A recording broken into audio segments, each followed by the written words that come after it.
Iran has a surprising favorite in the US presidential race. After years of isolation and sanctions imposed by the United States and the United Nations, Iran is quickly reclaiming its place in the Middle East and on the global stage. Iran's re-emergence is due in no small part to the nuclear deal reached with the Obama administration and other permanent members of the United Nations Security Council that limits the country's nuclear enrichment program in exchange for lifting the international sanctions. While Democratic presidential candidates support the deal, Republicans strongly oppose it and have threatened to revoke it if they win the presidency.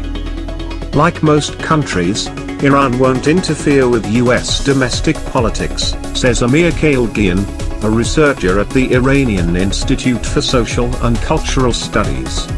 But Iran does have its preferences, and would probably like to see a Democrat rather than a Republican win the election if for no other reason than to maintain President Obama's nuclear deal, which released Iran's frozen assets.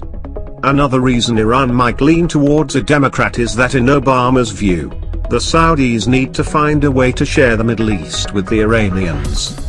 Between Bernie Sanders and Hillary Clinton, Sanders' views of the nuclear deal, the Syrian civil war, Israel and Palestinian crisis, and Iraq make him a better candidate for Iran.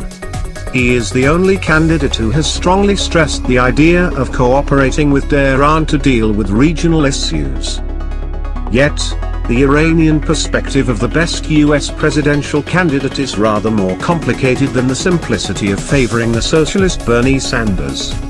It may be interesting to know that according to Iranian authorities, dealing with Republicans is much easier.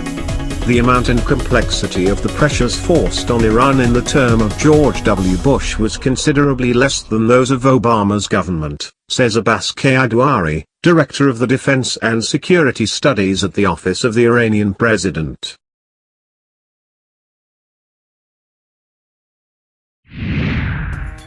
Thank you for watching.